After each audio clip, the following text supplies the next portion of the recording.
우스 땅에 욥이라 불리는 사람이 있었는데 그 사람은 온전하고 정직하여 하나님을 경외하며 악에서 떠난 자다. 그의 아들 욥과 딸 셋이 태어나니라. 그의 소유물은 양이 7,000마리요 낙타가 3,000마리요 소가 500결이요 암나귀가 500마리이며 종도 많이 있었으니 이 사람은 동방 사람 중에 가장 훌륭한 자라. 그의 아들들이 자기 생일에 각각 자기 집에 잔치를 베풀고 그의 눈이 새기고 전하여 함께 먹고 마시더라. 그들이 차례대로 잔치를 끝내면 욥이 그들을 불러다가 성결하게 하되 아침에 일어나서 그들의 명수대로 번제를 드렸으니 이는 욥이 말하기를 혹시 내 아들들이 죄를 범하여 마음으로 하나님을 욕되게 하였을까 함이라. 욥의 행위가 항상 이러하였더라. 하나님의 아들이 와서 여호와 앞에 서고 사탄으로 눈을 감게 올지라. 여호와께서 사탄에게 이르시되 내가 어디서 왔느냐. 사탄이 여호와께 대답하여 이르되 땅을 두루돌아 여기저기 다녀왔나이다. 여호와께서 사탄에게 이르시되 내가 내 종 욥을 주시하려고 하느냐. 그와 같이 온전하고 정직하여 하나님을 경외하며 악에서 떠난 자를 세상하였느니라. 사탄이 여호와께 대답하여 이르되 욥이 어찌 까닭없이 하나님을 경외하리까. 주께서 그와 그의 집과 그의 모든 소유물을 하나님께 주신 때문이 아니니까. 주께서 그의 손으로 하는 말을 못되게 하사 그의 소유물이 땅에 넘치게 하셨습니다. 이제 주의 손을 펴서 그의 모든 소유물을 치소서. 그리하시면 틀림없이 주를 향하여 욕하지 않겠나이까. 여호와께서 사탄에게 이르시되 내가 그의 소유물을 다 내 손에 맡겨라. 다만 그의 몸에는 내 손을 대지 말지어다. 사탄이 여호와 앞에서 물러가니라. 하루는 욥의 자녀들이 그 마다들의 집에서 음식을 먹으며 포도주를 마실 때 사탄이 욥에게 와서 이르되 손은 다시 가지고 양이 그에게서 풀을 먹는데 스바 사람이 갑자기 이르러 그것들을 빼앗고 칼로 종들을 죽였나이다. 다만 나만 홀로 피하였으므로 주인께 아래로 왔나이다. 그가 아직 말하는 동안에 또 한 사람이 와서 하되 하나님의 종이 하늘에서 떨어져서 양과 종들을 사살하였나이다. 나만 홀로 피하였으므로 주인께 아래로 왔나이다. 그가 아직 말하는 동안에 또 한 사람이 와서 말하되 갈대아 사람이 새 무리를 지어 갑자기 낙타에게 달려들어 그것을 빼앗으며 칼로 종들을 죽였나이다. 나만 홀로 피하였으므로 주인께 아래로 왔나이다. 그가 아직 말하는 동안에 또 한 사람이 와서 하되 주인의 자녀들이 그들의 아들의 집에서 음식을 먹으며 쫓아내려 하시되 거친 들에서 큰 바람이 와서 집 내 모퉁이를 치매 그 청년들 위에 무너짐으로 그들이 죽었나이다. 나만 홀로 피하였으므로 주인께 아래로 왔나이다 한지라.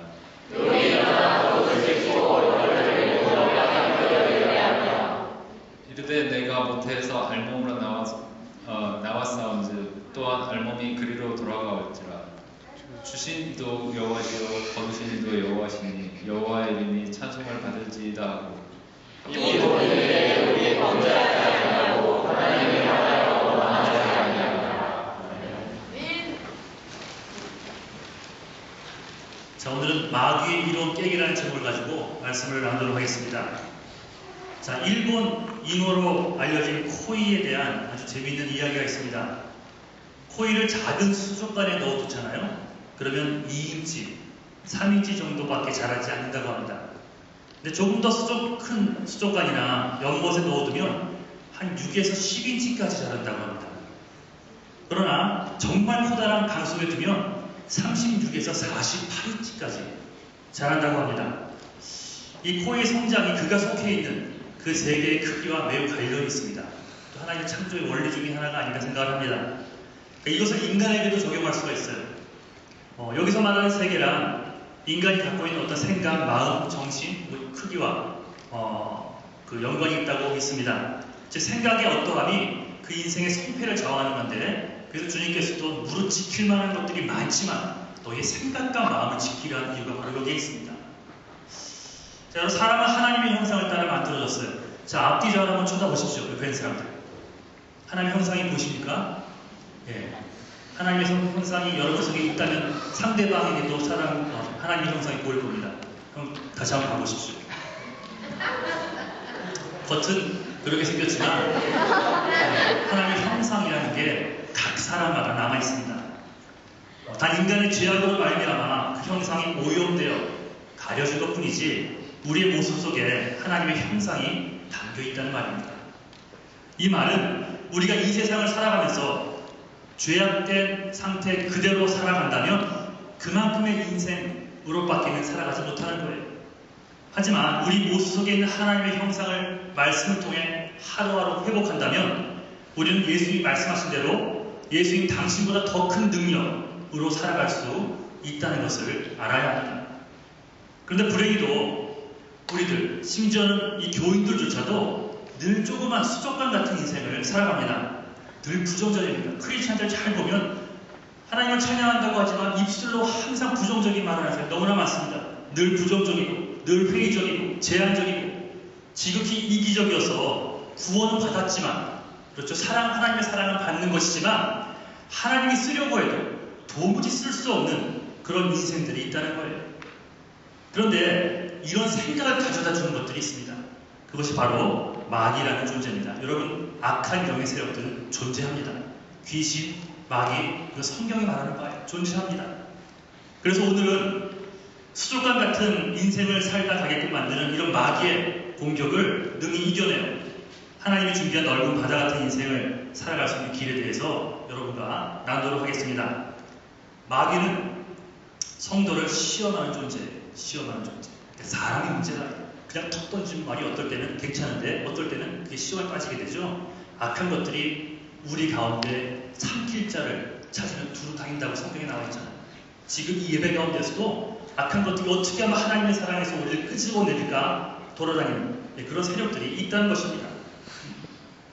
그러나 마귀의 그 공격을 잘 분석해보면 생각보다 쉽게 시험을 극복할 수 있습니다. 그러니까 알고 이길 수 있다는 거예요. 마귀의 논지는 이겁니다. 성도가 하나님께 순종하는 것, 그러니까 여러분이 하나님께 순종하는 것은 이유가 있기 때문이라는 거예요. 자, TJ가 이제 회장입니다. 이번 올해. TJ가 회장으로 헌신하는 이유가 있다는 거예요. 잘생긴 외모를 주셔서, 주변에서 좋은 친구들을 많이 주셔서, 영어를 기가 막히게 하고, 뭐 이런 이유 때문인가? 하나님이 태준이를 세우는 이유가 그것 때문입니까? 그럼 태준이는 여기 자기를 기다리세요. 본인 거예요. 네. 그렇죠. 그런 분이 절대 아니라는 거예요. 그러니까 마귀의 논지는 항상 그렇습니다. 이유가 있다는 겁니다. 이유가 있으니까 이런 일들을 하지 않습니까? 이게 마귀의 강력한 무기예요. 하나님이 성도들에게 많은 것을 주셨기 때문에 그들이 순종하는 것이지 그 이유가 사라진다면, 그러니까 다시 말하면 우리가 받은 축복들이 사라진다면 순종하지 않을 거야. 이게 마귀의 문제예요. 욥기가 그걸 얘기하고 있습니다. 자, 9절 한번 읽어볼까요? 시작. 하나님 여호와께 대답하였는데 욥이 어찌 까닭없이 하나님을 경외하느냐.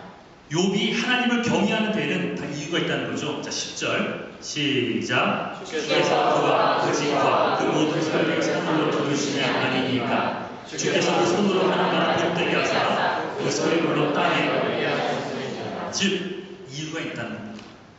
그래서 감사하는 것이고 그래서 헌신한다는 거예요. 마귀는 자꾸 이런 이유를 따집니다. 하지만 성경을 보면 마귀의 이론을 깨는 분명한 말씀들이 얼마나 많은지 모릅니다. 여러분들 제일교회 다니는 이상 여러분 매일 성경 읽어야 됩니다. 매일. 뭐 큐티를 하실 수 더 좋고요. 자, 이 데살로니가전서 5장 16, 17, 18절 시작.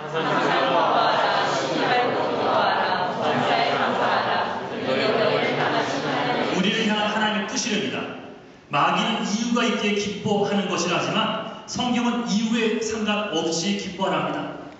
마귀는 이유가 있기 때문에 감사하라고 하지만 성경은 범사 모든 일 가운데 감사하랍니다. 이유와 환경에 상관없이 말입니다.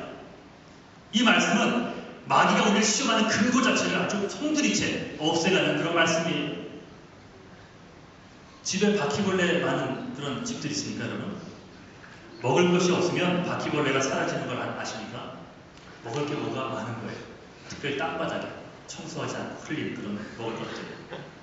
깨끗한 집에는 바퀴벌레가 없습니다. 굶어 죽으니까.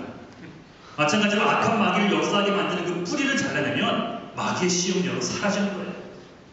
즉 이유와 상관없이 기뻐하고 기도하고 감사하면 마귀는요 힘을 잃게 되는 겁니다. 하지만 마귀는 앉아서 당하는 분들이 아닙니다. 마귀는 언제든지 우리를 시험에 들게 할 수 있습니다. 오늘같이 열심히 했던 사람이 오늘 저녁에 목사님 말 한마디, 목자들 얘기 한마디로 실족해서 내일부터 교회를 안 나갈 수 있을까요? 그런 일이 벌어져요. 그러니까 그런 얘기를 던진 본인은 모르는데 그게 시험거리를 해서 힘들어하는 사람들이 있을 수 있습니다. 그러니까 우리가 가진 그 이유를 제거해버리면 인간의 대부분은 쉽게 시험에 빠져든다고 물질의 손해들, 또 갑작스러운 건강의 악화들, 열심히 숨기면서도 받게 되는 무시들 있잖아요. 그리고 사랑하는 사람의 갑작스러운 죽음들. 수많은 사람들이 그 이유들 때문에 기뻐하고 감사해 왔으니 그 이유가 사라지면 시험에 빠지게 되어 있다는 거죠. 이런 자들은 삶의 주도권을요, 마귀에게 빼앗겨 사는 자들입니다. 정말 작은 수족관 같은 인생을 사는 어리석은 삶이에요. 그러니 이런 자들은 항상 마귀의 장난거리가 됩니다. 마귀가 가지고 논다는 거 아십니까, 여러분? 주도권이 마귀에게 있으니 좋았던 관계도 이유가 제거되니 무너져버리고 좋았던 분위기도 또 환경의 변화로 험악해질 수 있다는 거예요. 그런 면에서 오늘 이론기서 전체가 주는 교훈은 주도권을 마귀에게 주지 말고 예수 그리스도 안에서 언제나 주도권을 갖고 먼저 살아가라고 우리에게 말씀하고 있는 겁니다. 새로운 학기를 앞두고 또 새로운 사람들과의 만남을 앞둔 우리 모두에게 가장 필요한 말씀이 아닌가 생각을 해봅니다. 이제 마귀의 논지를 알았으니 그 해결책은 당연한 것 같습니다. 첫 번째는 여러분 무조건의 감사의 삶을 사십시오. 감사한 것만 감사하는 건 세상도 합니다. 주님 안에서 당한 어려움이 있을 때 그 어려움 가운데 감사하지 못하는 상황 가운데서도 감정으로는 안 되도록 입술로, 머리로 알기 때문에 입술로 감사해 보십시오. 그 감사의 삶을 살자는 것입니다. 이유가 없는 감사는 마귀에게 절대로 공격거리를 주지 않습니다. 왜? 그냥 감사하니까. 그러니까 이유가 없이 감사하니까 공격할 틈이 없는 거예요.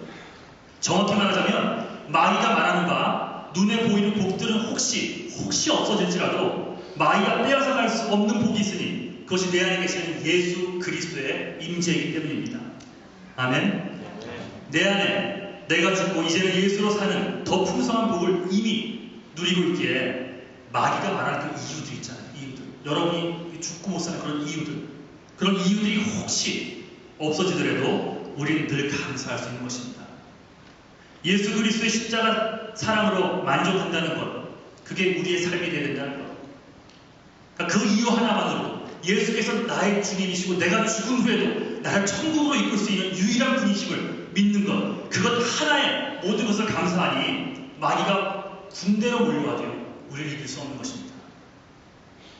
그런데 미련한 마귀는 요백에서 재산과 자녀와 건강만 빼앗아가면 될 줄 생각했습니다.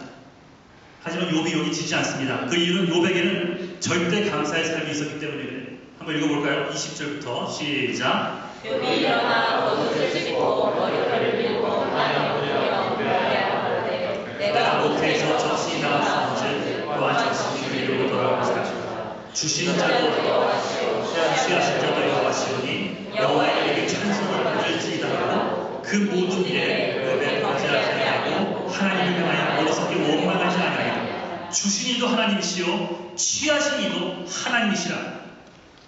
아마 귀에 못이 박히도록 많이 들었던 말씀일 것입니다. 마귀가 이 사실을 안다면, 우리가 이 사실을 안다는 것을 마귀가 안다면 마귀는 아마 숨도 못 쉬고 도망갈 거예요. 그러니까 반대로 마귀가 이기게 하는 방법이 여러분 뭔지 아십니까? 원망입니다. 원망. 그래서 기도의 조건도요 아무것도 염려하지 말겁니다. 기도하면서 염려하는 자들의 기도는 하나님 못 들으십니다. 기도의 조건은요, 일단 하나님이 어떻게 역사할지 모르지만 선하신 하나님의 우선을 믿고 염려하지 않고 간구하고 아뢰는 거예요. 그럼 여러분 원망해 보십시오. 원망하면 여러분 그대로 망하는 것을 하루하루 느낄 겁니다. 그러니까 성령의 열매가 있듯이 마귀의 열매도 있으니 그중 하나가 바로 원망이라는 거예요. 원망하면 이제 마귀가 회심의 미소를 던집니다. 원망까지 가면 마귀가 원하는 바가 다 이루어진 거예요. 실패와 파멸의 길을 가고 싶으니까 지금부터 원망해 보십시오. 그러니까 오늘도 마귀가 활기차게 다니고 있는 이유는 우리 인간들, 우리 예수 믿는 자들 삶 가운데 감사가 사라졌기 때문에 감사. 받은 복을 세워라 그러잖아요. 원망하는 이스라엘 백성들에게 너희가 받은 복이 얼마나 많아. 그거 다 잊었니? 그거 한번 세어봐. 셀 수가 없잖아요, 여러분. 지금 석상에서 못 견디는 그런 일들도 있습니다. 그런 건 놓고도 기도해야 됩니다. 하지만 그 이전에 여러분이 이미 누리고 있는 것들을 세보십시오. 그것부터 감사하라고 주님께서 말씀하십니다. 여러분 명심하세요. 절대 감사의 삶은 그저 하나님 말씀에 순종하는 차원을 넘어서 마귀를 이기는 강력한 무기가 되어 있지 않기를 주님의 이름으로 간절히 축원합니다.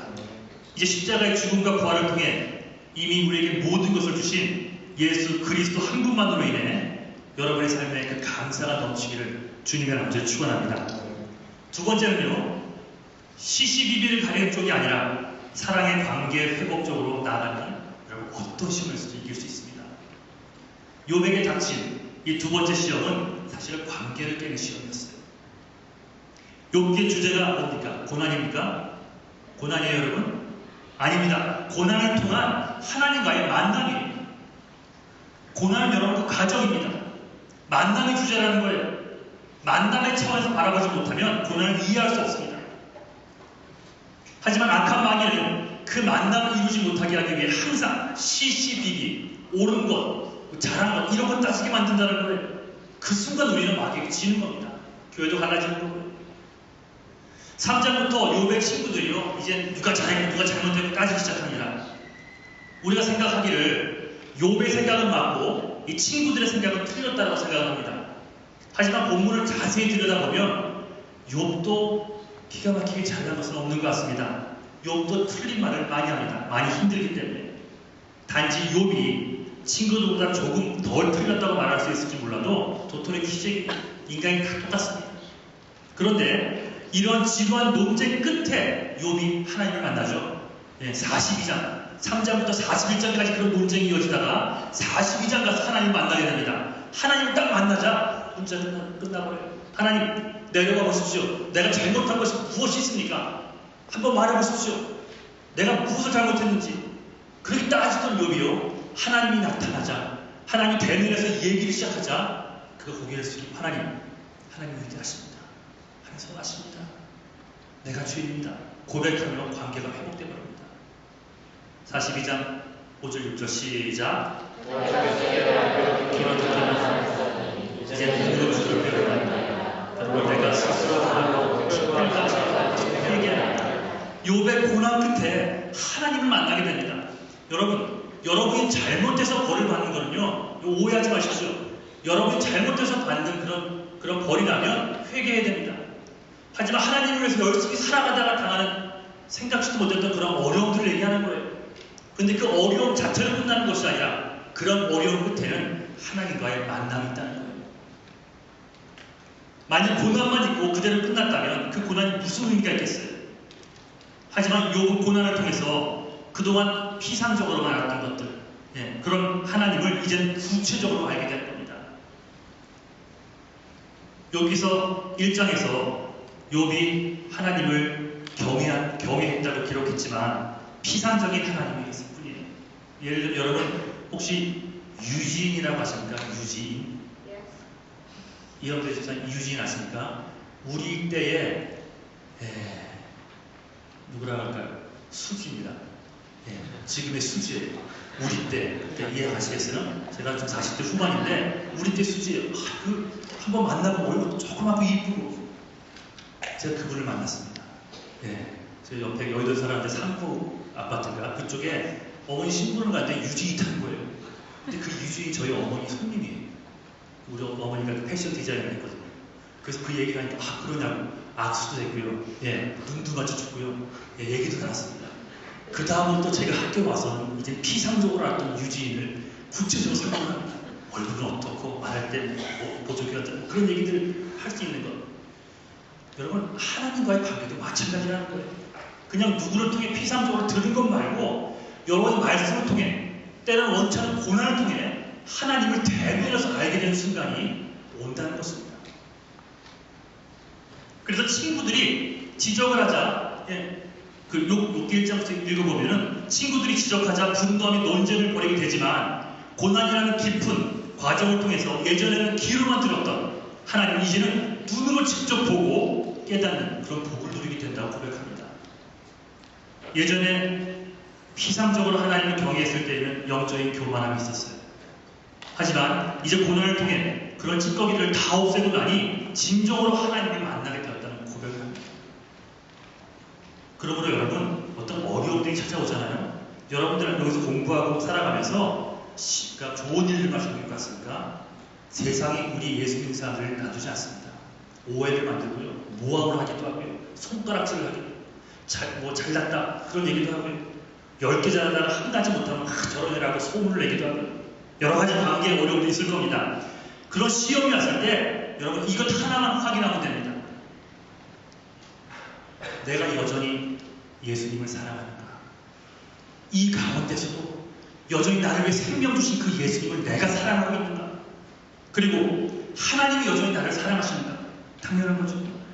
그것만 확인하면요, 여러분 시험은 끝나는 거 아십니까? 욥은 긴 고난 끝에 하나님을 만납니다.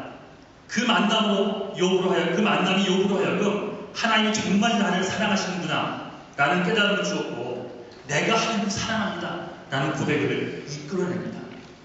보십시오. 친구들과 시시비비를 가리던 모습이 한순간에 사라져버리고 맙니다. 부활하신 예수님께서 자기를 3번이나 부인했던 베드로를 만나서 시시비비를 따졌습니까? 너 수제자 맞아? 너 나를 어떻게 3번이나 부인할 수 있어? 아주 저주까지 하더라? 뭐 이런 얘기 했습니까? 시시비비 가리지 않았어요. 그 시시비비를 가장 합당하게 따질 수 있는 분이 예수님이었지만 이런 말들 중 하나도 그에게 던지지 않았습니다. 예수님이 묻는 건 하나였습니다. 네가 지금 이 모든 것들보다 나를 사랑하니? 그거 하나 물어봤습니다. 베드로 대답하죠. 내가 주님을 사랑하는 줄 주께서 아시나이다. 사랑의 관계로 회복이 되니, 즉 여전히 예수님이 베드로를 사랑하고 베드로 또한 지난 과거를 모두 잊고 이제 예수님을 자기가 사랑한다는 것이 확인되자 주님께서 뭘 맡기십니까? 그냥 용서했어, 이제 됐어라고 하지 않고요, 그에게 감히 하나님의 사명을 맡깁니다. 내 양을 먹이라. 3번씩 그 얘기를 해주세요. 관건은 여러분, 내가 하나님의 이만큼 하니까 넌 틀렸어, 이런 건 따지는 게 아니라는 거예요. 시시비비가 아니라 사랑의 확인입니다. 그래도 넌 나 사랑할 수 있겠니? 지금 이런 어려운 상황에 처했는데 그래도 넌 나를 사랑한다고 고백할 수 있겠니? 주님께서 그거 물어보십니다. 그때 여러분, 나를 위해 십자가에 돌아가신 예수님을 기억하면서 얘기하십시오. 주님, 내가 관계는 좀 깨졌지만, 내가 불의의 사고를 당해 지금 힘들어 병원에 누워있지만, 하나님, 나는 사실 주님을 사랑합니다. 주님 사랑합니다. 입술을 열어서 소리내어 고백해보시고, 청년을 아시죠? 생후 20개월 된 그 아기가 부모가 운전하는 승용차에 타고 있다가 40톤 트럭과 추돌하게 되고요, 자동차는 금세 화염에 휩싸입니다. 그의 몸의 85%, 생후 20개월, 애기죠, 애기, 갓난 애기, 85% 3도 화상을 입었고 그 자그마치 50차례의 수술을 받습니다. 그 어린 꼬마에. 그런 치료 과정에서요, 손이 떨어져 나가고요, 손가락, 코, 입술, 귀 모두 떨어져 나가는 그런 아픔을 겪게 됩니다. 밤낮을 가리지 않고 아이는 자지러질 듯 울어야만 했고요. 그런 모습을 부모가 옆에서 지켜봅니다. 그래도 그 부모가 이 아이를 포기하지 않고 예수님의 사랑으로 양육합니다. 얘기는 길지만 그가 지금 청년이 되어서 세계를 돌아다니면서 그 흉측한 얼굴을 가지고 예수 그리스도의 사랑을 전하고 있습니다. 그런데 그렇게 사고 후에 18년이 지난 때에 사고를 냈던 그리고 도주했던 트럭 운전사가 체포돼서 재판장 앞에 서게 되는 일이 생깁니다. 자신의 삶을 송두리째 빼앗아간 그 범인, 그리고 그 아이 때문에 부모의 삶, 또 그 뭐죠? 그 시블링은 뭐라 그러죠? 그 형제 자매들, 미국 목회라다 보니까 영어, 한국말 다 헷갈려요. 그 모든 식구들의 삶을 송두리째 바꿔버린 그 범인, 그 자리야말로 시시비비를 따져야 될 자리 아닙니까? 그런데 그 법정에서 조엘은 처음으로 그 가해자의 얼굴을 응시하면서 그를 용서한다고 합니다. 선처를 부탁합니다. 그러니까 이 이후의 이야기는 인터넷에 찾아봤는데 안 나와요. 그래서 범인이 법의 심판을 받았는지 아니면 용서를 받았는지 모르겠습니다. 또 어떻게 이럴 수 있을까? 그 범인을 용서한다고 평생 힘들게 살아온, 지금도 힘들게 살아가는 그 조엘이 그 범인을 용서한다고 법정에서 말합니다. 미치도록 미워하고 증오해야 될 그 범인에게 조엘이 그 예수의 사랑 때문에, 자기를 살려낸 그 예수의 사랑 때문에 범인에 대한 선처를 구합니다. 사랑하는 여러분, 세상은 잘못한 대로 비난하고 정죄합니다. 시시비비를 따집니다. 잘잘못을 가려내야 속이 시원합니다. 여러분도 그렇습니까? 여러분도 그런가요? 예수 믿는 우리는 달라야 합니다. 예수 믿는 우리는 달라야 해요. 세상이 손가락질할 때 우리는 그를 용서해주고 오히려 감싸줘야 합니다. 그리고 그를 위해 기도해주고 용서해주고 사랑으로 품을 수 있어야 합니다. 사랑해주되 어디까지 사랑해줘야 됩니까? 마치 예수께서 여러분을 미치도록 사랑하신 것까지 해야 됩니다. 그래요, 여러분. 특별히 시험이 올 때 이렇게 사랑만 확인하면 모든 것이 다 해결됩니다. 누가복음 15장 탕자의 비유를 보면 형은요 시시비비를 따지죠. 그놈을 어떻게 받아줄 수 있습니까? 아버지에게 따집니다. 하지만 아버지는 달랐죠. 사랑을 확인합니다. 달려가서 안아주고 송아지를 잡는 걸 보십시오. 여전히 아들을 사랑함을 보입니다. 또한 아들 또한 죄책감에 사로잡혀 있지 않고 아버지와의 사랑의 관계를 회복합니다. 사랑의 관계가 회복이 되자 모든 문제가 가능해 버립니다. 하지만 마귀는 밤낮 시시비비를 따지고 듭니다. 마치 형의 모습처럼. 그러니까 이런 마귀의 모습을 가진 자들이 교회 안에도 있습니다. 정의는 구현되어야 돼. 멋있죠? 정의는 구현해야 돼. 하면서 남의 허물을 들춰냅니다. 하지만 누군가 자기를 향해 지적하면 펄펄 뜹니다. 난리가 납니다. 그런 걸 째째하게 따진다고. 교회가 이것은 되겠냐고. 자기가 지적하는 데는 너무나 관대하면서 남이 나를 조금이라도 그 기분 좋지 않은 얘기들을 하면 마음이 상하고 화를 내고 흥분하기 시작합니다. 그러니까 남에 대해서만 강한 것, 이것이 바로 마귀가 우리에게 바라는 태도입니다. 이런 자들에 대해서 예수님께서 하신 말씀이 있습니다. 1만 달란트 빚진 자 여러분 얘기하시죠. 1만 한 달란트가 금 34kg입니다. 곱하기 만을 하면 인간이 평생 벌 수 있는 금액이 아니에요. 갚을 수 없는 금액입니다. 하지만 이 금액을 다 면제받았어요. 너무 많다 보니까 너무 힘들어하니까 주인이 돈을 굉장히 많이 가져주신 것 같아요. 다 탕감해줬습니다.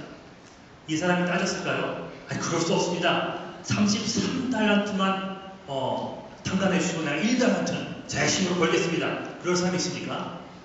다 탕감해준다고 했을 때 딱 눈 감고 고맙습니다 하고 그냥 가는 것이 그 인생 아니겠어요?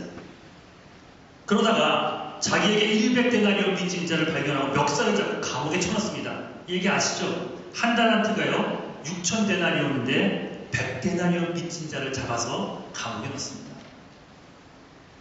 만약 그에게 왜 그랬냐고 묻는다면 이렇게 대답하겠죠. 나도 용서할 마음이 있었습니다. 하지만 이런 사람을 용서해주면 세상의 정의가 무너집니다. 질서가 무너집니다. 그러므로 이런 자들에게는 제재를 가해야 됩니다. 자기가 받은 은혜를 생각하진 않고 정죄하는 데만 급급한 크리스찬들의 모습이 교회 안에 있을 수 있다는 거예요. 예수님이 우리에게 지금 가르치고 싶은 것이 바로 이것입니다. 그래, 네가 말하는 정의가 그런 거냐? 그 정의의 잣대를 내가 너에게 갖다 대볼까? 이 땅에서 정의 외치며 살아남을 자가 누가 있을까요? 율법의 잣대에서 살아남을 자가 누가 있겠습니까? 이렇게 마귀는 항상 율법을 들이대면서 다 죽이는 쪽으로 나갑니다. 잘 살펴보세요. 가정에 어려움을 당하는 사람들 보면 늘 시시비비를 따집니다. 남편이 오르니, 아내가 오르니, 부모와 자식도 마찬가지고. 왜 이것이 마귀의 유혹인 줄 모르십니까? 깨닫지 못하는 한 분쟁은 끊이지 않습니다. 절대 해결되지 않을 겁니다. 상대방의 잘못은 계속 크게 보일 것이고 감사 대신 원망의 목소리만 높아질 겁니다. 이게 마귀의 시험이라는 거예요. 이런 마귀의 시험을 여러분 이기길 원하십니까? 그렇다면 이제부터요 따지지 마십시오.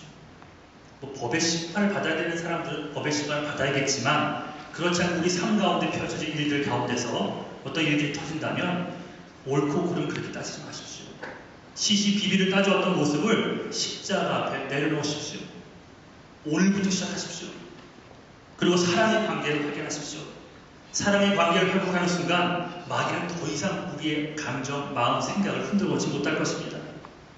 그렇게만 된다면 이제 더 이상 수족관에 갇혀 사는 인생이 아니라 하나님이 원래부터 예비하신 끝없는 바다 같은 능력 있는 삶을 살아갈 수 있을 줄 믿습니다.